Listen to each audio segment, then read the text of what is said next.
Hello बच्चों, आप सभी कैसे हैं? अच्छे हैं? Very good. तो बच्चों, आज किसकी क्लास है? विज्ञान की। और विज्ञान में हमने इससे पहले क्या पढ़ा है? जीव जगत में हमने जंतुओं का वर्गीकरण भी पढ़ लिया और पौधों का वर्गीकरण भी हम पढ़ चुके हैं। आज हम जो पढ़ने जा रहे हैं वो तो आपको चित्र देखकर ही समझ में आ गया होगा।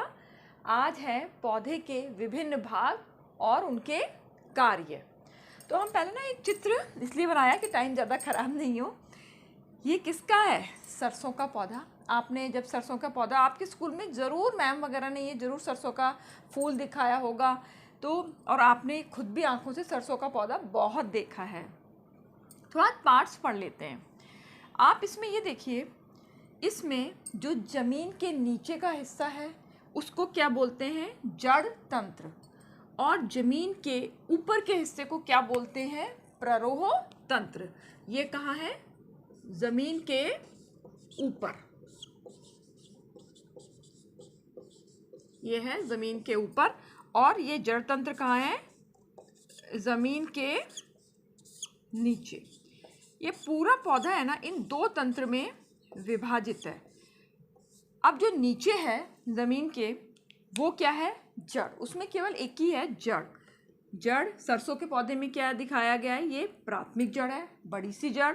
और जो उससे निकली हुई हैं छोटी छोटी द्वितीयक जड़, और भी जो छोटी छोटी निकली हुई हैं इसमें, उनको हम तृतीयक जड़ भी कहते हैं। अभी हम जड़ों के बारे में पढ़ेंगे ना। ये हो गई जड़ की बात। अब जड़ से ऊपर यानी जमीन से ऊपर, ये जो बीच में जा रहा है ये क्या है? तना। और साथ में ऊपर क्या लगी हुई है? हर एक पौधे पे पत्ती होती है, पुष्प होते हैं। जो भी उसका सुंदर हिस्सा होता है वो क्या होता है? पुष्प होता है। आपने देखा है लाल, पीले, सफ़ेद बहुत तरीके के फूल हैं। जो अट्रैक्टिव पार्ट है वो क्या होता है? इसका पुष्प यानी फ्लावर। और फल वाले जितने भी पौधे होते हैं उन पे फल भी लगते हैं। कुछ पौधे ऐसे भी हैं जो बगैर फल के भी होते हैं, उनमें फूल भी होता है, तना भी होती है, पत्ती भी होती है, लेकिन जड़ नहीं होती है। तो ये है हमारे पौधे के भाग, जिनको हम धीरे धीरे अलग अलग पढ़ेंगे। जैसे जड़ को अलग पढ़ेंगे, तना को अलग, पत्ती अलग। तो ये आपने देख लिया। अब हम जाते हैं इसके सबसे पहले भाग, जड़ पर।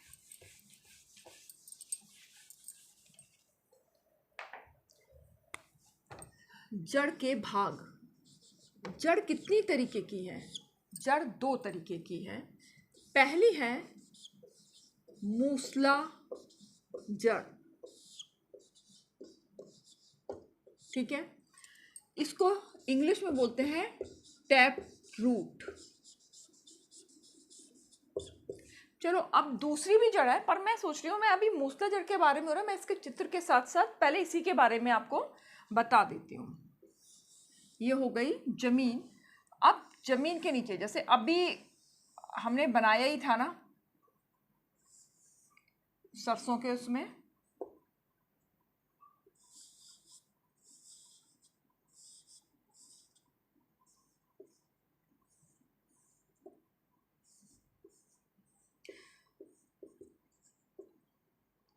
बस इतना ही काफ़ी है।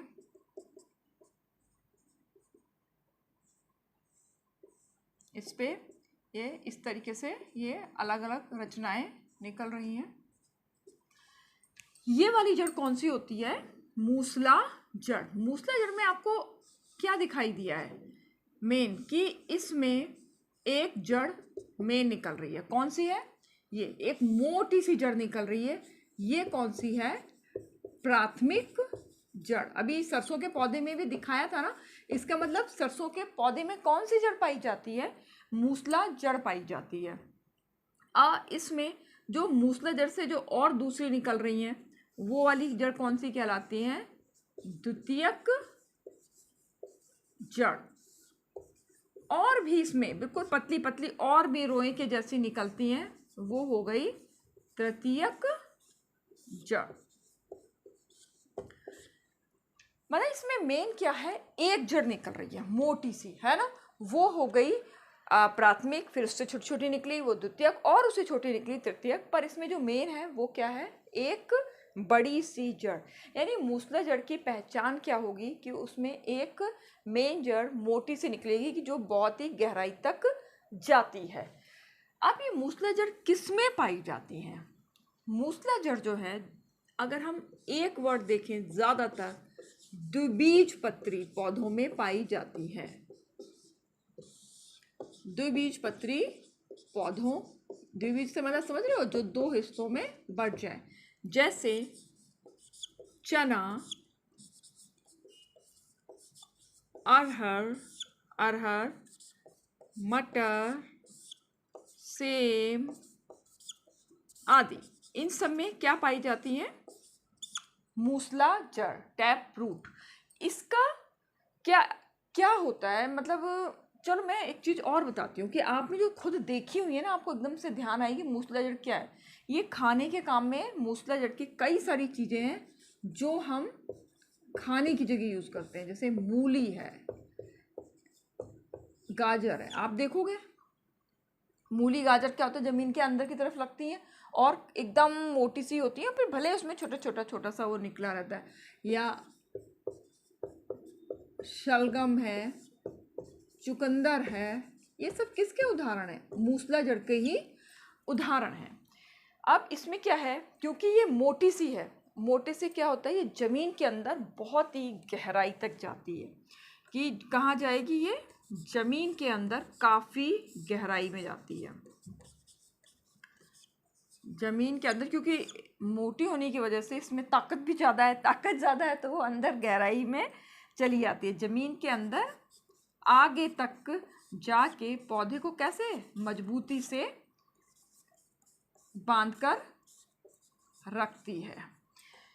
मेन इसका यही है, मूसला जड़ जो है कि काफ़ी ज़्यादा अंदर गहरे तक जाती है। अपस्थानिक जड़ उतनी गहरी नहीं जाती है जितनी कि ये मूसला जड़ जाती है। ठीक है, हमने बस इतना ही समझना आपके लिए काफ़ी है। कंपटीशन में ज़्यादा से ज़्यादा क्या आएगा कि मूसला जड़ किस तरीके होती है। मूसला जड़ में एक मेन जड़ है, फिर उससे थोड़ी थोड़ी शाखाएं निकल रही हैं। इसके उदाहरण क्या है, ये बहुत ही इंपॉर्टेंट है। इसके उदाहरण अच्छे से याद कर लीजिए। द्विबीजपत्री पौधों में ज़्यादातर मूसला जड़ पाई जाती है। चना, अरहर, मटर, सेम आदि इसके उदाहरण है। और जो हमें खाने को मिलती है वो मूसला जड़ के उदाहरण क्या हो गए? मूली, गाजर, शलगम और चुकंदर। मुझे लगता है कि आपको इतनी सी बात समझ में आ गई होगी। अब हम चलिए दूसरी जड़ के बारे में पढ़ लेते हैं। दूसरी जड़ का नाम है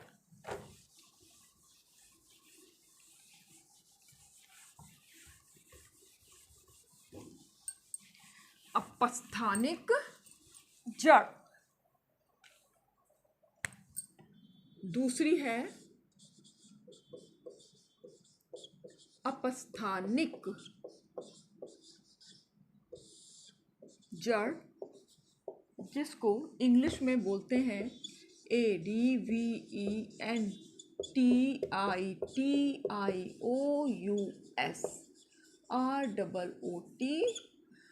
रूट।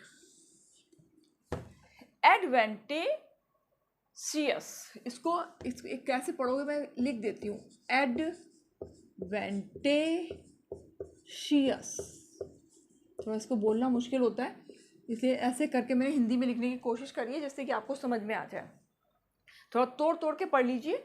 एडवेंटेशियस, ठीक है। एडवेंटेशियस रूट, अपस्थानिक जड़। अपस्थानिक जड़ कैसी होती है? ये ना एक तरीके से बस गुच्छे के रूप में होती है। बस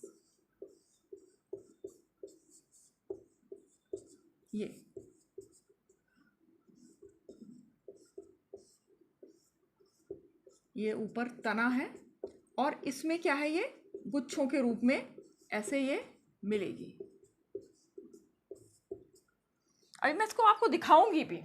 ये गुच्छों के रूप में किस किस में पाई जाती है, इसके नाम क्या है? इसके गुच्छे में होने की वजह से इसके नाम भी हैं। इसको क्या बोलते हैं? झकड़ा जड़। और इसमें बहुत सारी क्या धागे के जैसी रचना होती है, इसलिए इसको बोलते हैं रेशेदार जड़। अब ये किस किस में पाई जाती है?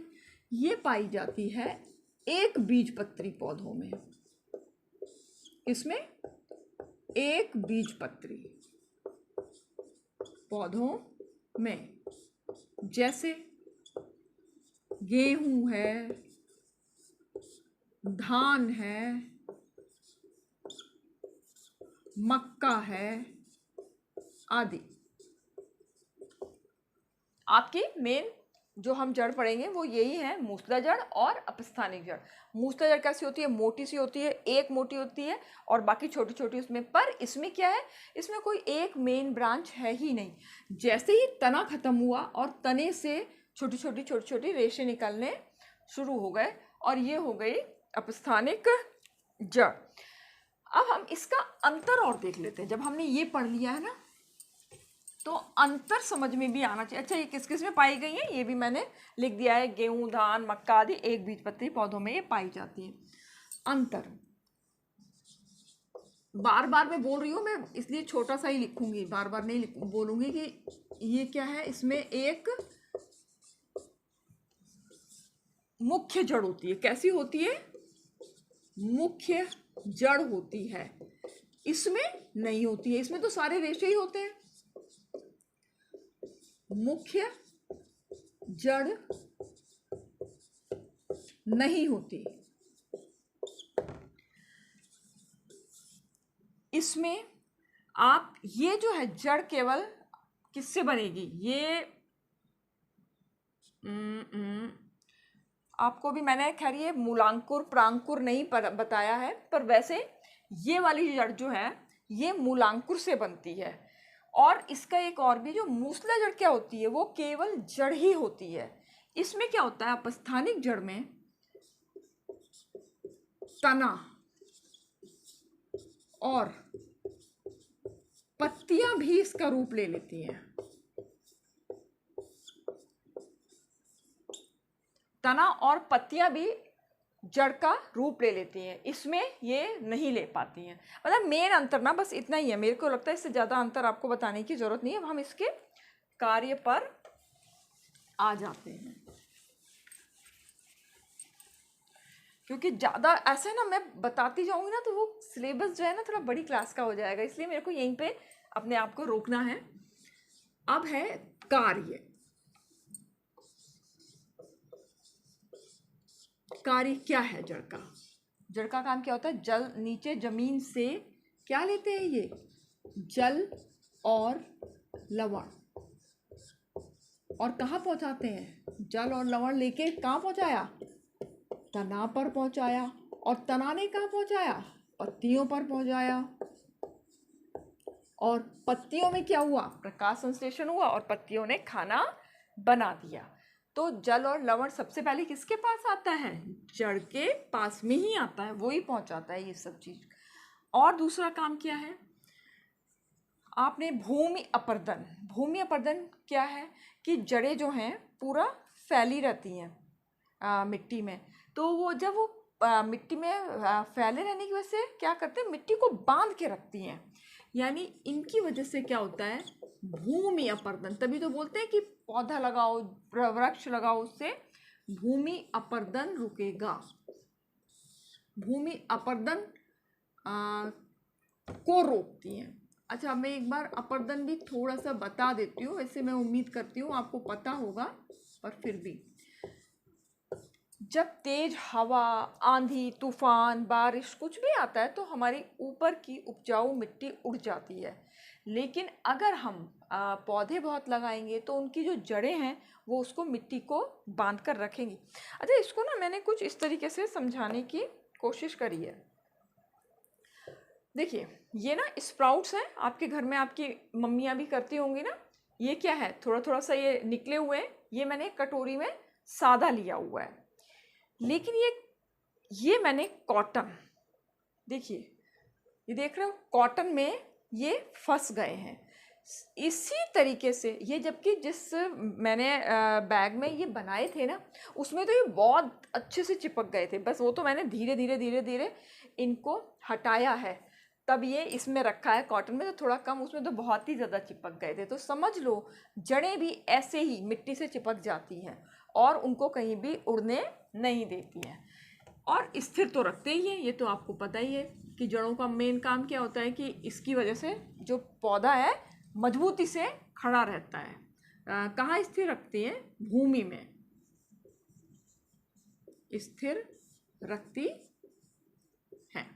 आप ये वाली एक्टिविटी करके देखिएगा कि थोड़े से स्प्राउट्स आप ऐसी कॉटन में करके देखिएगा, कुछ सादा, तो देखिएगा कॉटन में कैसे चिपक जाता है।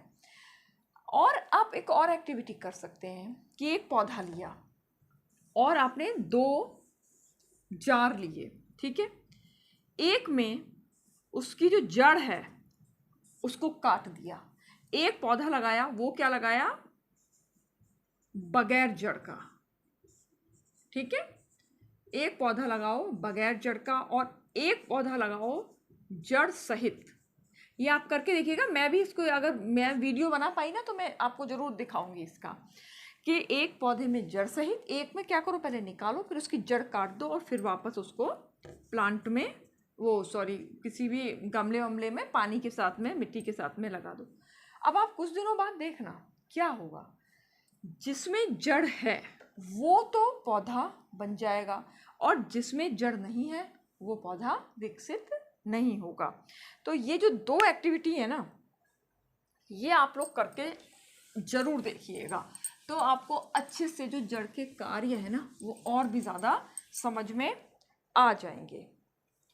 अब हम दूसरा पढ़ रहे हैं, तना। तना को इंग्लिश में क्या कहते हैं? स्टेम।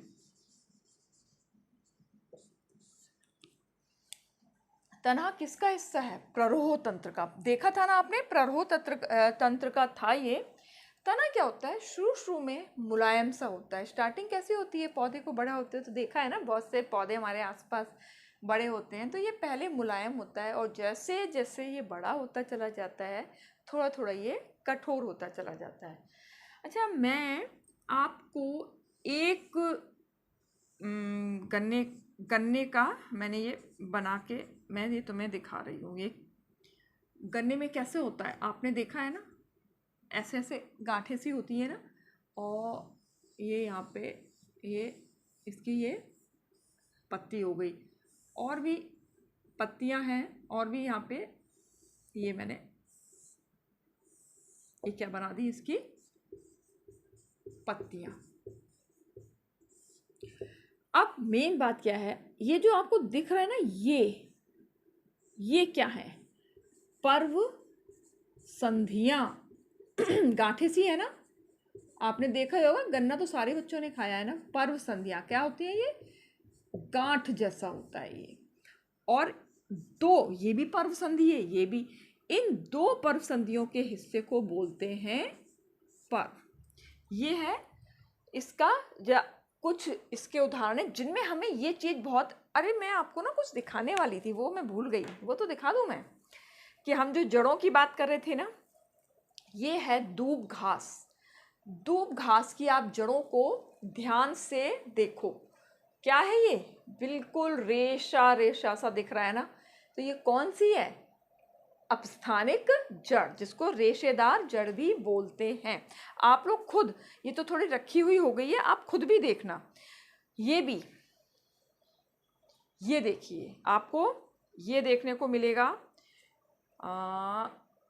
ये है मूसला जड़। मूसला जड़ में ये ऊपर का हिस्सा है, देखिए मूसला जड़ में कितनी आई, एक मोटी सी आई, बिल्कुल क्लियर दिख रही है कि ये जड़, उसके बाद में ये उससे द्वितीयक जड़ निकल रही है। मतलब मेन क्या है, एक मोटी सी जड़ आपको दिखाई दे रही है। देखो इसमें ये और भी ज़्यादा विकसित हो गया है, ये मोटी सी जड़। आप लोग ना तुरंत निकाल के देखना ना, तो ये आपको और भी ज़्यादा अच्छा लगेगा। तो ये इस तरीके की गांठें भी, हाँ मैं जो आपको दिखा रही थी, क्यों मुझे याद आया कि ये दूब घास आप देखिए, इसमें दूब घास में भी है ना ये गांठें। मैं इसको और अलग से दिखाऊं, ये देखिए, जैसे ये एक पर्व संधि, दूसरी पर्व संधि, और इसके बीच वाली जगह क्या कहलाती है? ये पर्व कहलाती है। तो ये इस तरीके की जो संरचना होती है किस किस में पाई जाती है? तने में, जैसे कि बांस है और ये गन्ना है। तना और भी तरीके के हैं, पर मैंने इस तरीके का आपको समझाया है। गन्ना है, बांस है, और किस में पाई गई? दूब घास, दूब घास, इसमें भी इस तरीके की गांठें पाई गई हैं। अब हम बात करते हैं कि तने के कार्य क्या है। तो तने का आपने चित्र देख लिया, आपने पर्व संधियां, पर्व समझ लिए, इसके उदाहरण भी देख लिए, और भी हैं इसके उदाहरण। मक्का का पौधा भी आपने देखा होगा, उसमें भी होते हैं आदि। आदि जरूर लिखती हूँ क्योंकि आप सोचोगे कि नहीं तो यही है। अब मैं इसको मिटा दूं और इसके कार्य के बारे में बात करते हैं। ये मैं मोटा मोटा बनाती हूँ कि आपको एकदम से दिखाई दे जाए, इसलिए मुझे बार बार मिटाना होता है। कार्य, पहला कार्य क्या है?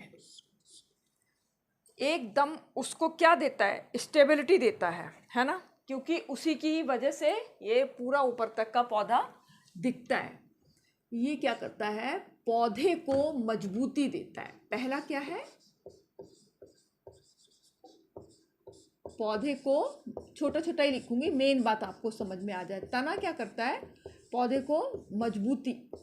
आपने देखा है ना जिसका तना कमज़ोर होता है, अरे जो आपने देखे हैं ना, कुछ पौधे ऐसे होते हैं जो बेल के जैसे होते हैं, उनका क्या कमज़ोर है? तना ही तो कमज़ोर है। जितना ज़्यादा तना मजबूत होगा उतना ही ज़्यादा पौधा मजबूत होगा। अच्छा, दूसरा काम क्या है इसका? आपने देखा था जड़ ने जल और लवण लिए थे। कहाँ से? जड़ से आए थे जड़ और लवण, लेकिन उसको पत्ती तक पहुंचाने का काम किसने किया था? तने ने। जल और लवण आए सबसे पहले, लिया है जड़ ने जमीन से, लेकिन उसको पूरे पौधे में किसने पहुंचाया है? तने ने। अब पत्तियों में क्या हुआ? प्रकाश संश्लेषण हो गया और भोजन बन गया। क्या कहलाता है? ये रसोई घर कहलाता है ना। चलो मैं वैसे पत्ती पढ़ाऊंगी, ये क्या पत्तियां रसोई घर कहलाती है। अब यहाँ क्या बन गया? भोजन बन गया। अब जो भोजन का ट्रांसफर भी कौन करता है? वो भी तना ही करता है। यानी पहले तो जड़ से लेके उसने जल और लवण पत्तियों तक पहुंचा दिया। अब पत्तियों से भोजन का स्थानांतरण भी तना ही करता है। पत्तियों से भोजन का स्थानांतरण, ठीक है। और भी इसके काम है। आपने देखा है कि ये मेन है पूरा, कि जड़, आपने जैसे चित्र में देखा था, क्या था? ये रहा हमारा तना, और यहीं पर ही फूल भी लग रहे हैं, और यहीं पर ही पत्तियां भी लग रही, यही हो रहा था ना, और यहीं पर ही फल भी लग रहे थे। यानी इसने क्या किया? पूरा फल, फूल, पत्ती सबको जोड़ के रखा, उनका आपस का संबंध बना कर रखा। यानी इसका क्या काम है? फल, फूल, पत्तियों का आपस में संबंध बनाने का काम भी किसका है? तने का। ना आपने तने के इतने काम पता नहीं इतने ध्यान से सोचे हैं या नहीं सोचे हैं। और भी काम है। आप देखो, जड़ तने पर पत्तियां लगी रहती हैं, कई बार वो एक जैसी समांतर विन्यास में होती हैं, कई बार वो अल्टरनेट भी होती हैं, पर हर एक पत्ती को वो इस तरीके से करता है कि उसको सूर्य का प्रकाश मिल सके। यानी तने का एक काम और क्या है कि वो पत्तियों को ऐसे अरेंज करे कि हर एक पत्ती को सूर्य का प्रकाश मिल सके। भाई जब हर एक पत्ती को सूर्य का प्रकाश मिलेगा तभी तो फोटोसिंथेसिस होगी, फोटोसिंथेसिस होगी तो खाना मिलेगा। तो है ना तने का काम कितना ज़रूरी, इम्पॉर्टेंट। एक्चुअली कोई भी चीज़ है ना, सब चीज़ इम्पॉर्टेंट है। पौधे में भी, हमारे खुद के शरीर में भी। अगर हम अपने से देख लें, आँख, नाक, कान, सबकी इक्वल वैल्यू, हम ये तो नहीं कह सकते कि ये ज़्यादा इम्पॉर्टेंट है, ये ज़्यादा इम्पॉर्टेंट है। इसी तरीके से अगर जड़ नहीं हो तो पौधे को खाना कैसे मिलेगा नीचे से। पर अगर तना नहीं हो तो ना तो पौधा खड़ा हो पाएगा, ना ही उस जड़ ने जो खाना बनाया वो पूरे पौधे में पहुंच पाएगा, और ना ही पत्तियों का बना खाना और जगह पहुंच पाएगा, और ना ही वो आप कहीं कोई ऐसी जगह होगी जहाँ पे फल फूल पत्तियाँ लग सकें, और लग भी गई तो उनको पत्तियों को, भाई जैसे एक टीचर को क्लास में बच्चों को बिठाने के लिए बहुत अरेंजमेंट करना पड़ता है ना, कि भाई हर एक बच्चे पे निगाह पहुँच सके, कोई बच्चा उनकी आँख से दूर ना हो। यही काम तना भी करता है, पत्तियों को ऐसे लगाता है कि वो हर एक पत्ती पर सूर्य का प्रकाश पहुँच सके। तो ये हो गए हमारे तने के कार्य। अच्छा, तने की एक्टिविटी मैं आपको बता रही हूँ अभी, लेकिन ना मैं ज़रूर चाहूँगी कि मैं इस पर वीडियो बनाऊँ। आप लोग क्या करना, अगर कल धूप निकलती है या जिस दिन भी धूप निकलती है, तने को हल्का सा कट करके जरा सा उसको ऐसे अलग सा करके उस पर पन्नी मतलब पॉलीथीन लपेट देना। सुबह के टाइम जाते ही ये काम कर देना, और फिर उसके बाद उसको पूरे दिन रहने देना छुट्टी से पहले। फिर उस पर देखना तो उसमें क्या होगा, कुछ कुछ पानी की बूंदें सी इकट्ठी हो जाएंगी। उस प्रक्रिया को क्या बोलते हैं, वाष्पोत्सर्जन। हम उस पर आएंगे डिटेल में, पर आप लोग ये वाली एक्टिविटी भी करना। इसमें किसकी वजह से होता है, ये तना और पत्तियों की वजह से ही ये क्रिया होती है। अब हमने 2 भाग पढ़ लिया, एक और हम फटाफट से पत्ती के बारे में और भी पढ़ लेते हैं। लीफ,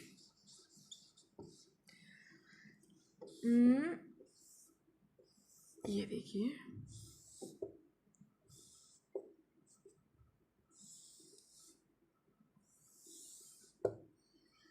अरे आज मैं पत्ती लाना भूल गई हूँ, नहीं तो मैं पत्ती से आपको, कोई बात नहीं, मैं अगली बार ना पत्ती भी लेकर आऊँगी। ये तो घास है मेरे पास, उससे कुछ होगा नहीं। आज आप पार्ट्स इसी से समझ लो, मैं फिर समझाऊंगी। अब ये पत्ती है ना, ये पत्ती तने से जुड़ी है ना जिस जगह पर, उसको कहते हैं पर्णाधार। आप लोग खुद पत्ती को देखना और उसके जो पार्ट्स मैं आज बता रही हूँ ना उसको उसमें देखना, और जिस जो भी देखे ना वो मुझे बताए जरूर कि मैम हमने ये देखा था। अब ये जो पत्ती का जो चपटा सा हिस्सा है ना, ये इसको बोलते हैं पर्णफलक। ये वाला, ये पूरी पत्ती ही जिसको कहते हैं वो क्या हो गई, पर्णफलक। ये कैसा होता है, चपटा हिस्सा, चपटा सा। और ये जहां पर ये पर्णफलक और पर्णाधार आपस में मिल रहे हैं, ये कहलाता है पर्णवृंत। अब इसकी आगे एक नोक सी होती है, हर एक पत्ती में होती है, किसी में थोड़ा चौड़ी, किसी में एकदम पतली। इसको बोलते हैं पर्णाग्र। ओके, अब इसमें एक बीच में एक सिरा जा रही है, इसको बोलते हैं मध्य शिरा। और जो पतली पतली सी जो निकली हुई है ये कहलाती हैं शिराएं। और एक मेन जो है, ये जो किनारे पत्ती के, मेरे को आज पत्ती रखनी थी मैं भूल गई, किनारे है ना ये कहलाते हैं पर्ण तट। ये हिस्से हैं जो आपको पत्ती के बारे में मालूम होने चाहिए। एक बार फिर से बता देती हूँ कि तने से पत्ती जहाँ जुड़ती है, आप देखना ज़रूर, मैं ज़रूर चाहती हूँ आप देखो और मुझे कमेंट्स करके बताओ, वो होता है पर्णाधार, और उसका जो चपटा सा हिस्सा है वो है पर्णफलक। और पर्णाधार और पर्णफलक के बीच वाला हिस्सा कहलाता है पर्णवृंत। आगे की जो नोक सी है, नुकीला सिरा है, वो कहलाता है पर्णाग्र। और जो इसका मेन, जैसे हमारा क्या स्पाइनल कॉर्ड है ना, उसी तरीके से पत्ती के जो बीच का हिस्सा है ये होती है मध्य शिरा, और जो पतली पतली है वो है शिराएं, और इसका जो किनारा है वो कहलाता है पर्ण तट। तट मतलब हिंदी में पर्यायवाची किनारा। तो इसका पत्ती का जो किनारा है, पर्ण माने पत्ती, तट माने किनारा, पत्ती का किनारा। ये है आपके पत्ती के भाग जो आपको याद होने चाहिए, उनके नाम। अब हम बात करते हैं कार्य की, कि पत्ती के कार्य क्या है।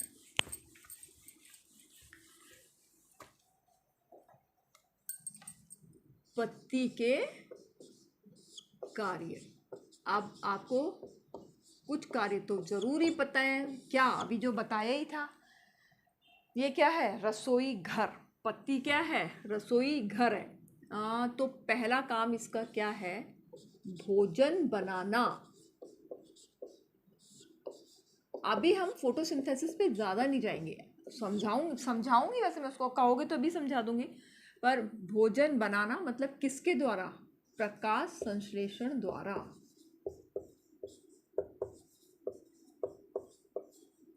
प्रकाश संश्लेषण। जैसे इसमें भी एक बार को मान लो, ये ना पत्ती फिर से बना दी मैंने, ठीक है। ये किस रंग की होती है? हरे रंग की होती है। पता नहीं, मैंने ऐसा लग रहा है पढ़ाया है आपको, मालूम नहीं। हरे रंग का होता है। हरा रंग को क्या बोलते हैं? क्लोरोफिल। क्लोरोफिल मतलब पर्ण हरित, हिंदी में ये बोलते हैं क्लोरोफिल। क्लोरोफिल इसका हरा रंग होता है ना। और यहाँ पे पड़ गया सूर्य का प्रकाश, सनलाइट पड़ गई। तो अब जमीन से, जड़ से क्या जाता है? पानी जाता है ना। और वातावरण में क्या होती है? वातावरण में है CO2। और जमीन से क्या गया? H2। CO2 प्लस H2 किसकी उपस्थिति में? सनलाइट, सूर्य का प्रकाश। और क्या? क्लोरोफिल। क्लोरोफिल भी जरूरी है। इंग्लिश में लिख दिया, आप लोग स्पेलिंग देख लेना। मैं यहां से हटा देती हूँ H2O। इसने क्या बना दिया? भोजन। आपको पता है ना, पत्तियां वातावरण से क्या लेती है? Carbon dioxide. जैसे हम ऑक्सीजन लेते हैं ना, ये कार्बन डाइऑक्साइड लेती है और क्या निकाल देती है? ऑक्सीजन निकाल देती है इस प्रकाश संश्लेषण की क्रिया द्वारा। भोजन ये क्या बन जाता है? C6H12O6। ये ही पूरी प्रक्रिया होती है फोटोसिंथेसिस, जिससे खाना बनकर तैयार होता है। ठीक है, ये आपको आ गया समझ में। तो एक तो पत्तियों का क्या काम हो गया? खाना बनाने का काम हो गया। अच्छा, आपने इसमें देखा था ना पर्णफलक। पर्णफलक में दो चीजें होती हैं। एक तो पर्णफलक का रंग कैसा होता है? ऊपर से देखना, पत्ती को देखना, उसमें क्या होता है? थोड़ा गहरा हरा रंग होता है। तो ये जो गहरा हरा रंग है इसका, वो क्या काम करती है? सनलाइट, ऊर्जा को अवशोषित करना। उसका काम क्या है? ऊर्जा अवशोषित करना। और एक बात देखना, चिकनी भी होती हैं पत्तियां। क्या होती हैं? चिकनी सी होती हैं। अब उस चिकनेपन की वजह से होती है, चिकनापन लिख देती हूँ, है ना। चिकनापन, चिकनापन के से क्या होता है कि जो भी एक्स्ट्रा ऊर्जा पहुंच जाती है उसको वो पत्ती परावर्तित कर देती है। एक्स्ट्रा ज्यादा ऊर्जा को परावर्तित कर देती है। ज्यादा ऊर्जा को परावर्तित किसकी वजह से? चिकनेपन की वजह से, मतलब हरे रंग की वजह से उसको अवशोषित कर लेती है। और अगर ज़्यादा आ जाए तो उसको निकाल भी देती है। और पत्ती का क्या काम है? वही श्वसन करना है। प्रकाश संश्लेषण लिख ही लिया है। और एक और जो मैंने बताया था ना, आप करके देखेंगे, क्या? वाष्पोत्सर्जन। वो भी किसकी वजह से होता है? पत्तियों की वजह से, वाष्पोत्सर्जन। इसके बारे में डिटेल में आएंगे हम, किसकी वजह से हो जाता है। क्योंकि रंध्र, पत्ती में आप ध्यान से देखना, छोटे छोटे से छेद होते हैं, छिद्र, उनको क्या बोलते हैं? रंध्र। इन रंध्र की ही वजह से श्वसन, प्रकाश संश्लेषण और वाष्पोत्सर्जन होता है। तो आज बस इतना ही, क्योंकि ना बहुत बड़ा वीडियो हो जाएगा फिर ये। आपने आज पौधों के भाग में 3 पढ़ लिए, जड़, तना और पत्ती। जड़ के कार्य भी पढ़ लिए हैं। जड़ 2 तरीके की होती है, मूसला जड़ और अपस्थानिक जड़, ये भी पढ़ लिया। अपस्थानिक जड़ का क्या है कि एक चीज़ और अंतर में लिखना उस समय भूल गई थी। मूसला जड़ जो है ज़मीन के अंदर ही रहती है, और अपस्थानिक जड़ क्या होता है? जड़ के अंदर भी होती है और जड़ के ऊपर भी हो जाती है। जैसे बरगद का पेड़ है ना, बरगद के पेड़ में भी अपस्थानिक जड़ी होती है। उसमें आप देखिएगा जड़ें ऊपर की तरफ भी आपको दिख जाएंगी। अच्छा, अब फिर पत्ती, पत्ती का काम, पत्ती के काम भी लिख दिया है। इस तरीके से 3 आज आपने पढ़ लिया है। अगर आपको ये अच्छे से सब कुछ समझ में आ गया हो तो वीडियो को लाइक कीजिएगा, चैनल को सब्सक्राइब कीजिएगा और अपने प्यारे प्यारे कमेंट्स दीजिएगा। और मैं ये चाहती हूँ कि जो आपको थोड़ी बहुत एक्टिविटी बताई गई है ना, उनको करके ज़रूर देखें और करने के बाद उसका रिज़ल्ट क्या हुआ वो भी मुझे ज़रूर बताएं। तब तक अपना ध्यान रखिए। Bye bye.